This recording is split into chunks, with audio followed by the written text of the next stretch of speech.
ಪ್ರಾಮಾಣಿಕವಾಗಿ ನೌಕರರ ಅಭ್ಯುದಯ ಏಳಿಗೆಗಾಗಿ ಕೆಲಸವನ್ನ ಮಾಡಬೇಕು.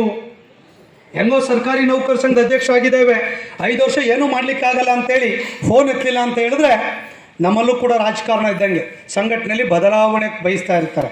ಸೊ ದಯಮಾಡಿ ಸ್ನೇಹಿತರೆ, ಒಂದು ಸಿಕ್ಕಂಥ ಅವಕಾಶ ನಮಗೆಲ್ಲ ಎಷ್ಟು ಗೌರವ ಇದೆ. ಇವತ್ತು ನಾನು ಅಲ್ಲಿಂದ ಬಂದೆ, ನಾನು ನಿರೀಕ್ಷೆ ಮಾಡಲಿಕ್ಕೆ ಸಾಧ್ಯ ಇಲ್ಲ. ಶ್ರೀನಿವಾಸಪುರದಲ್ಲಿ ಹೋದೆ ಕತೆ, ಇಡೀ ರಾಜ್ಯದಲ್ಲಿ ಹೋದೆ ಕತೆ, ಕೋಲಾರದಲ್ಲೂ ಕೂಡ ವಿಭಿನ್ನವಾಗಿಲ್ಲ. ಇನ್ನೂ ವಿಚಿತ್ರವಾಗಿ ಮಾಡ್ಲಿಕ್ಕೆ ಶುರು ಮಾಡಿದಾರಲ್ಲ. ಯಾಕೆ ನಮಗೆ ಅಷ್ಟೆಲ್ಲ ಗೌರವಗಳನ್ನು ಕೊಡಬೇಕು? ಅಷ್ಟೆಲ್ಲ ಓಪನ್ ಜಿಪ್ನಲ್ಲಿ ಯಾಕೆ ಕರ್ಕೊಂಬರ್ಬೇಕು? ನಾನು ಸರ್ಕ್ಯುಲರ್ ಮಾಡಿದ್ದೀನಿ, ಶಾಲು ಹಾರ ಮೈಸೂರು ಪೇಟ ಬೇಡ್ರಪ್ಪ ಅಂತ ಹೋದ ಸಲನೂ ಮಾಡಿದೆ, ಬಿಡಂಗಿಲ್ಲ. ಈ ಸಲನೂ ಅಷ್ಟೇ, ಏನು ಅದೆಲ್ಲ ಹಾಕಿ ಬಹುಶಃ ಯಾವ ರೀತಿಯಲ್ಲಿ ಇದನ್ನು ಮಾಡಲಿಕ್ಕೆ ಹೊರಟಿದ್ದಾರೆ ಇರ್ಬೋದು. ನಾವು ಕೆಲಸ ಮಾಡಿದ್ದೀವಿ, ರಾಜ್ಯಾಧ್ಯಕ್ಷರಿಗೆ ಗೌರವ ಕೊಡಬೇಕು, ಇದು ಒಂದು ಭಾಗ. ನಾನು ಅದ್ರ ಬಗ್ಗೆ ಎಳ್ಳಷ್ಟು ಮಾತಾಡೋದಿಲ್ಲ. ಎಷ್ಟು ಕೊಡಬೇಕು? ತುಂಬ ಜಾಸ್ತಿ ಆಯ್ತಲ್ಲ. ಸೊ ಹಾಗಾಗಿ ಕೋಲಾರ ಜಿಲ್ಲೆನಲ್ಲಿ ಆ ಸರ್ಕಲಿಂದ ಇಲ್ಲಿ ಮೆರವಣಿಗೆ ಅದೆಲ್ಲ ಕೂಡ ನೋಡಿದಾಗ ನಾವು ಅನ್ನಿಸ್ತದೆ, ಸೊ ಯಾಕೆ ಇಷ್ಟೆಲ್ಲ ಗೌರವಗಳನ್ನು ಕೊಡ್ತಾರೆ?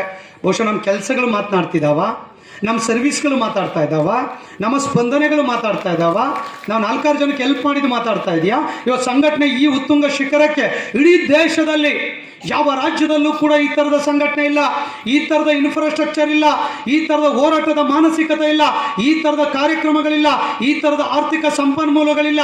ಪ್ರತಿ ತಾಲೂಕು ಜಿಲ್ಲೆಗಳಲ್ಲಿ ಇನ್ಫ್ರಾಸ್ಟ್ರಕ್ಚರ್ಗಳು ಯಾವ ರಾಜ್ಯದಲ್ಲಿಲ್ಲ.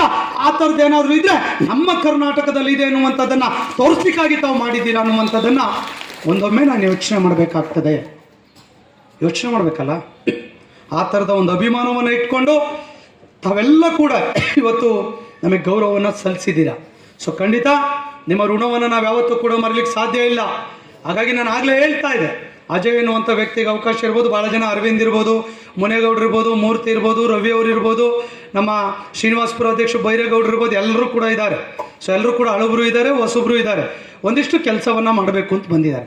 ನಾನು ತಮ್ಮಲ್ಲಿ ವಿನಂತಿ ಮಾಡ್ಕೊಳ್ತಾನೆ, ಸ್ಪಂದನೆಯನ್ನು ಮಾಡಿ. ನೌಕರು ಯಾರಾದರೂ ಫೋನ್ ಮಾಡಿದ್ರೆ ಅದು ಟ್ರೆಜರಿ ಇರಲಿ, KJD ಆಫೀಸ್ ಇರಲಿ, ತಾಲೂಕು ಆಫೀಸ್ ಇರಲಿ, ತಾಲೂಕ್ ಪಂಚಾಯತ್ ಇರಲಿ, ಅಲಾಟ್ಮೆಂಟ್ಗಿರಲಿ, ಹೋಗಿ ನಿಂತ್ಕೊಂಡು ಕೆಲಸವನ್ನು ಮಾಡಿರಿ. ಖಂಡಿತ ನೀವು ಯಾವ ಪೂರ್ವ ಜನ್ಮದ ಪುಣ್ಯ ಗೊತ್ತಿಲ್ಲ, ಅವ್ನು ಸುಮ್ಮನೆ ಕೂತ್ಕೊಳ್ಳಲ್ಲ. ಅದು ಟ್ರೆಜರಿನಲ್ಲಿ ಬಿಲ್ ಪಾಸ್ ಆಗಲಿಕ್ಕೆ ಟ್ರೆಜರಿನಲ್ಲಿ ಬಿಲ್ ಪಾಸ್ ಆಗಿರೋದಿಲ್ಲ.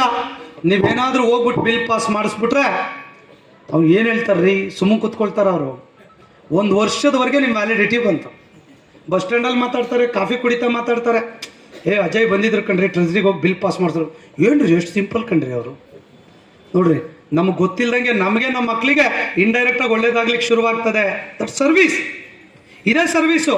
ಸರ್ಕಾರಿ ನೌಕರ ಸಂಘ ಅಂದರೆ ಇಲ್ಲೇನು ಸಂಬಳ ಕೊಡೋಲ್ಲ ಇವ್ರು ಯಾರು. ತಾಲೂಕು ಅಧ್ಯಕ್ಷರು, ಜಿಲ್ಲಾಧ್ಯಕ್ಷರು, ರಾಜ್ಯಾಧ್ಯಕ್ಷರು, ನಮಗೇನು ಸಂಬಳ ಇಲ್ಲರಿ. ಮತ್ತು ನೀವೇನಾದ್ರು ಸಂಘದಲ್ಲಿ ಸಂಬಳ ಕೊಡ್ತಾರೆ ಅಂದ್ರೆ ಅದು ತಪ್ಪು ಮತ್ತೇನಿಲ್ಲರಿ. ಹಾಗೇನಿಲ್ಲ. ಸರ್ವಿಸ್, ಸೇವೆಯನ್ನು ಮಾಡಬೇಕು ಅಂತೇಳಿ ನಿರ್ದೇಶಕರಿಗೆ, ನಮಗೆ ಪದಾಧಿಕಾರಿಗಳಿಗೆ ಆಯ್ಕೆ ಮಾಡುವಂಥದ್ದು. ಹಾಗಾಗಿ ಸೇವಾ ಸಂಘವಾಗಿರೋದ್ರಿಂದ ಇಷ್ಟು ಗೌರವಗಳು ನಮ್ಮ ಸಂಘದಲ್ಲಿದೆ. ಬಹುಶಃ ಈಗ ಅಜಯ್ ಯಾವುದೋ ಆಫೀಸ್ಗೆ ಹೋಗ್ತಾರೆ, ಯಾವುದೋ ವಿಲೇಜ್ಗೆ ಹೋಗ್ತಾರೆ, ಗೌರವವನ್ನು ಕೊಡ್ತಾರೆ. ನಮ್ಮ PDO ಮುನೇಗೌಡರು ಇದ್ದಾರೆ, ಹಳ್ಳಿಗೆ ಹೋಗ್ತಾರೆ, ಒಬ್ಬ ತಾಲೂಕು ಅಧ್ಯಕ್ಷ ಅಂತೇಳಿ ತಹಶೀಲ್ದಾರ್ ಗೌರವ ಕೊಡ್ತಾರೆ, EO ಗೌರವ ಕೊಡ್ತಾರೆ, DC ಗೌರವ ಕೊಡ್ತಾರೆ. ನಿಮ್ಗೆಲ್ರಿಗೂ ಸಿಗದೇ ಇರುವಂಥ ಗೌರವ ಅವ್ರಿಗೆ ಸಿಗುತ್ತೆ ಅಂತ ಹೇಳಿದ್ರೆ ಬಹುಶಃ ಹಣವನ್ನು ಕೊಟ್ಟು ಗೌರವವನ್ನು ಕೊಂಡ್ಕೊಳ್ಳಿಕ್ಕೆ ಸಾಧ್ಯ ಇಲ್ಲ. ಆ ಗೌರವಕ್ಕೆ ಸಂಘ ಕಾರಣ ಅನ್ನುವಂಥದ್ದನ್ನು ನಾವ್ಯಾರು ಕೂಡ ಮರಿಬಾರ್ದು ಅನ್ನುವಂಥದ್ದನ್ನು ಈ ಸಂದರ್ಭದಲ್ಲಿ ತಮಗೆ ಹೇಳಲಿಕ್ಕೆ ನಾನು ಬಯಸ್ತೇನೆ. ಹೀಗಾಗಿ ಸಂಘಟನೆ ಬಗ್ಗೆ ಗೌರವವನ್ನು ಇಟ್ಕೊಳ್ಳಿ. ಸರ್ಕಾರಿ ನೌಕರಿ ವೃತ್ತಿ ಇವತ್ತು 6.5 ಕೋಟಿ ಜನಸಂಖ್ಯೆ ರಾಜ್ಯದಲ್ಲಿದೆ. 6.5 ಕೋಟಿ ಜನಸಂಖ್ಯೆಗೆ ಯಾಕೆ ಸರ್ಕಾರಿ ನೌಕರಿ ಸಿಕ್ಕಿಲ್ಲ? ಅವರಿಗೆಲ್ಲ ನಾವು ಕೆಲಸ ಮಾಡ್ತಾ ಇರೋದು 0.89.0 ಸಮಥಿಂಗ್. ಸರ್ಕಾರಿ ತರಬೇಕು, ಆಫೀಸ್ ಮಾಡಬೇಕಲ್ಲ, ಎಷ್ಟು ಪರ್ಸೆಂಟೇಜ್ ಒಂದು ಇಲ್ಲ ರೀ, ತಾಲೂಕು ಆಫೀಸ್ ಪರ್ಸೆಂಟು ಇಲ್ಲ. ಇವತ್ತು ನಾವು 5,12,000 ಜನ ಕೆಲಸ ಮಾಡ್ತಾ ಇದ್ದೀವಿ. ಈ ಖಾತೆಗಳ 6.5 ಕೋಟಿ ಜನಸಂಖ್ಯೆ ಕ್ಯಾಲ್ಕುಲೇಷನ್ ಮಾಡಿ ಯಾಕೆ ಸಮಸ್ಯೆ ಇಲ್ಲ?